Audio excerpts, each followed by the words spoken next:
That is Three Doors Down. That is Kryptonite here on the morning after with Nic and Big J. Always nice when we can shine a spotlight on somebody that does something really cool and really well here locally. And we're going to do exactly that because we are honored to have in studio with us a really cool local artist named Misty Monster. Good morning, Misty. How are you? Good morning. I'm super excited, and I finally get to see the mythical break room that Adam always talks about on my drive home. Yeah. Is it you actually sat in there? Is it everything you thought it would be? It totally was. You got to spend some time in there. Yep. You didn't open up that fridge, right? No, I didn't. Okay, good. Sure. So you're It's pretty safe. clean right now. Yeah. You'd be all right if you didn't know. Congratulations on all the work that you have done. You know, as if you are not familiar with Misty's work, you have seen it probably in a bunch of different places across the Treasure Valley. She has a fantastic portfolio full of amazing stuff that you can check out at morbidlyadorable.com. And you have been working on this kind of artwork for a fairly long time, right? This is something that's been a passion of yours for a while. I started working on art 20 years ago, and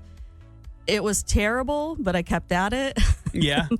And now I'm on the X, so it was a good trajectory. What would you say is the style? Because it's very unique and it's so colorful, but there is a style to it, and I don't know what it's called. Mm-hmm. I call it big eye fantasy pop surrealism. Pop a little bit in there. surrealism, yeah. It's very bright. It's, like I said, a little bit of pop, but a little bit of surrealism to it. It's got some gothic tendencies to it, but not overly. Because I mean, there's some really bright, powerful images that you portray. But also, you work really well with your details with skeletons and that kind of stuff. So, what was it about this particular style of art that drew you to it? Was it always this particular way for you?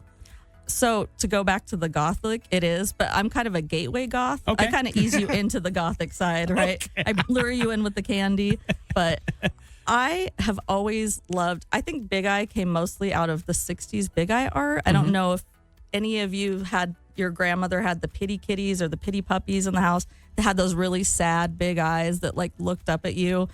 And that started my Big Eye love. But from there, I got into like ElfQuest comic books. Okay. That's a really niche thing, I realized. But they had more manga eyes starting back in the 80s and stuff. And I didn't go manga, but I did stick with the 60s art. And I just love bright colors. Even if it's a really sad scene, I really like the childhood bright color part of it too. Yeah, to me, that's what really stands out about your pieces is because, they're gothy and there's some very, distinctly dark stuff, but they're always so bright and colorful. It really stands out from from a lot of the other pop kind of surrealism that's out there. And it's just, man, it just hits you in the face with color. And then you get some of the other stuff that it's very cool is what I'm saying. Oh, I dig you. it a lot. That's awesome. Was it something that you naturally kind of drew yourself to? Like, was that something when you first started to do this kind of artwork, you're like, this is me, this is my identity? Or did it take you a while to kind of get to this particular style that you're doing? I knew I wanted to be this, but like I said, it took a long time. It's like practicing an instrument, right? Like, it's like, well, I want to be like that, but it did take me a while. Yeah, I did know this was my identity. I was gonna paint skeletons, but they were gonna be happy skeletons, right? Morbidly adorable. Yeah. A friend of mine, Victoria, coined that phrase. She goes, they're just so happy, morbidly adorable. I'm like, that's it. But yeah, I knew I was gonna do skeletons, always into Halloween, Day of the Dead from Mexico. Girls with big heads. I know there's a huge resurgence of it now with Bratz dolls and stuff. So I'm happy to, walk alongside that. But yeah, this was always kind of where I thought I would go. At what point in your life, Misty, did you realize this is something that I enjoy and that I'm good at? Were you really young, like making some sketches and you're like, art is something that speaks to me. This is something that I can see myself doing. Because, I think we all mess around with drawings when we're kids, but I realized pretty early I sucked at it. But people have that talent and go, this is something that I can do, or this is something that I really enjoy. Did that come to you at a young age? I have a different story, actually. I didn't start doing this until my 20s. And most people are like, oh, what? You didn't come out at 5 years old and, do a Picasso. I didn't. I loved watching my mom and my aunt and my uncle draw. They all could do, they would doodle around a lot. And I was like, oh, draw me things.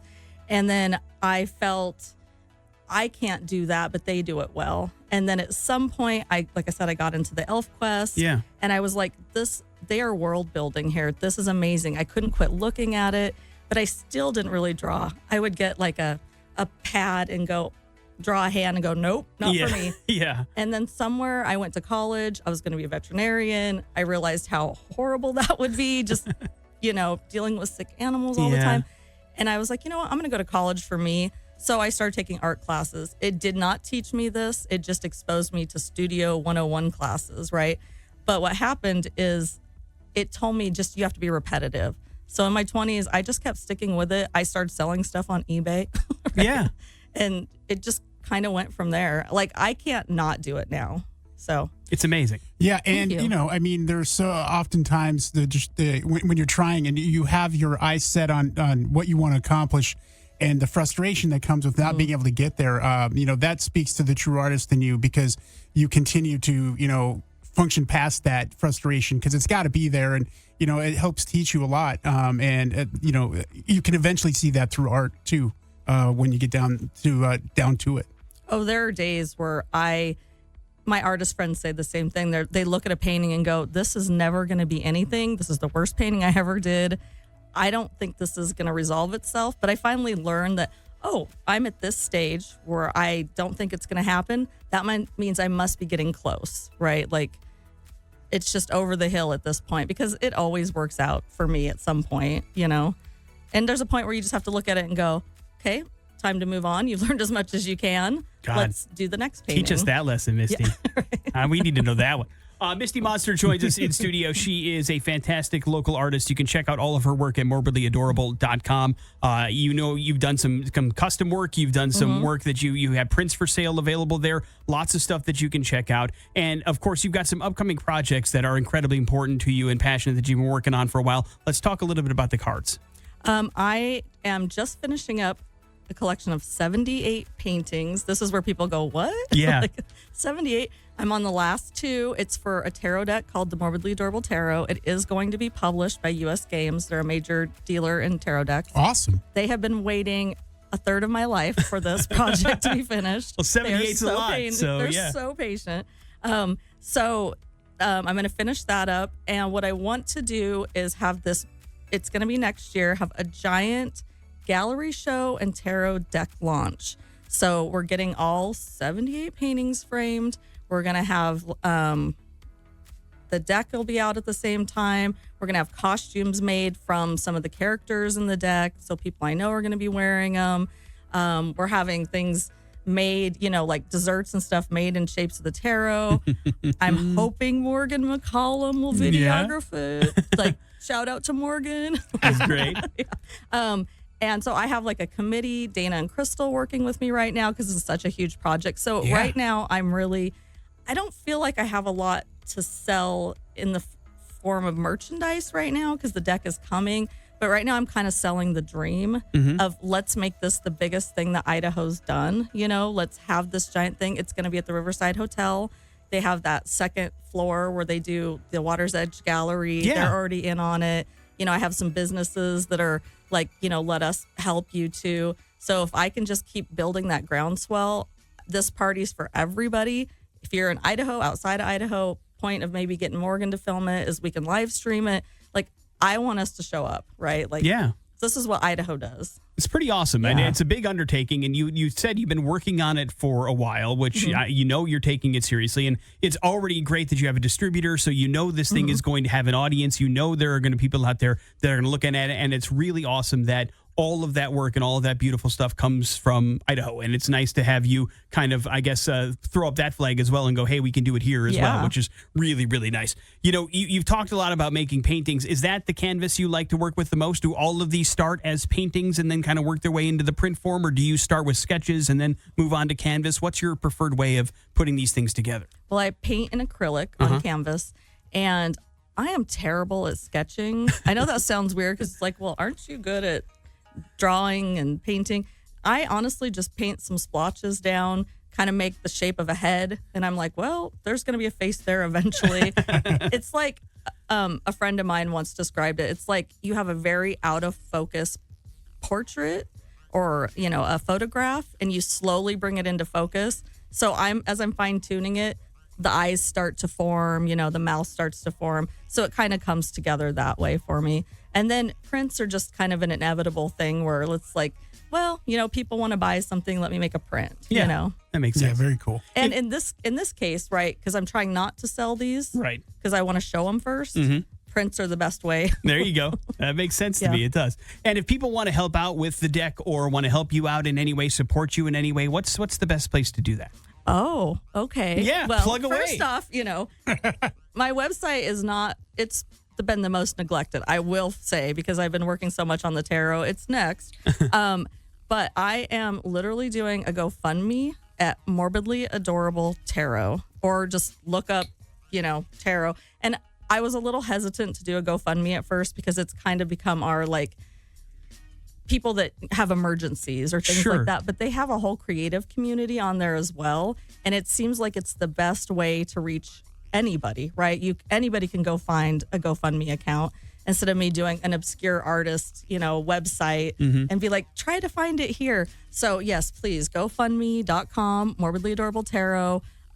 $5 helps, right? I have $5. I have people, doing 300, and it's helped kickstart and get me some paintings are in the framing process. We have a costume being made right now. Nice. I'm super excited. I update the GoFundMe all the time. So if you donate, you automatically get those emails. It's awesome. And it's nice because GoFundMe, too, it's not like a one-way kind of transactional thing. There are rewards and things that you can do and stuff that you can be a part of if you want to get into, depending on how much you're willing to donate. So it's a great tool for artists to help finally get their project off the ground, which is exactly what you're trying to do with these tarot cards. So it certainly is something that we understand. And then, not to toot your own horn, let us do it for you. You're also Thank up you. for the best local artist in 2024 as well with the Boise Weekly and Idaho Press, right? Yes. And so it's people super can vote exciting. for that? Yes, it starts, I believe, May 2nd through the Boise Weekly. Yeah, and you can go on there, and there's all kinds of things to vote for, right? Best restaurants, best... is there a radio station? Do you know? We don't know. Probably, Yeah, I'm sure. we're not on there though. You're I went too and looked. cool. Oh, you did? You looked? Yeah, well, because we don't nominate ourselves. Yeah. Yeah, we don't So- pull it out there, so that's Yeah. part of it. Hey, no shame. I totally went and said, could you guys nominate me to my friends? We'd love it. Right? Yeah, no. Because I'm like, let's Not get out knocking there. it by any Yeah. means. No, absolutely, which is why we want you to go out there and vote for it for sure because, again, your work has been kind of scattered throughout the Treasure Valley for years. It's nice to see you get some of that recognition that you truly do deserve, and it's really cool to see national companies step up and recognize your artwork and go, Yes. hey, other people need to see this, and this is going to be a pretty big thing. And it sounds like also it's not like a fly-by-night kind of thing. They've stuck with you through this stuff as you've kind of developed this vision and made this kind of come to fruition, which is not easy to do for a company, but it's great that you were able to do that. So congratulations. Thank you. Of course. So we encourage you to check out our artwork, buy some prints, check out our GoFundMe, and support some great local art here in the Treasure Valley. And then, Misty, as we get closer to the launch date, let's have you back on and let's talk about it. Let's invite people to the Absolutely. party. Yeah, All right? I mean, you're all invited, obviously. Thanks. Sweet. But big fan of your stuff and you. incredibly talented artwork. If you get a chance, check it out. We'll be posting some stuff on the Facebook page as well, but we want you to check it out and support Misty. Thanks for coming in. We appreciate it. Thank you. Of I course. appreciate it. You Morning bet. After with Nic and Big J. Some headlines are next on the X Rock.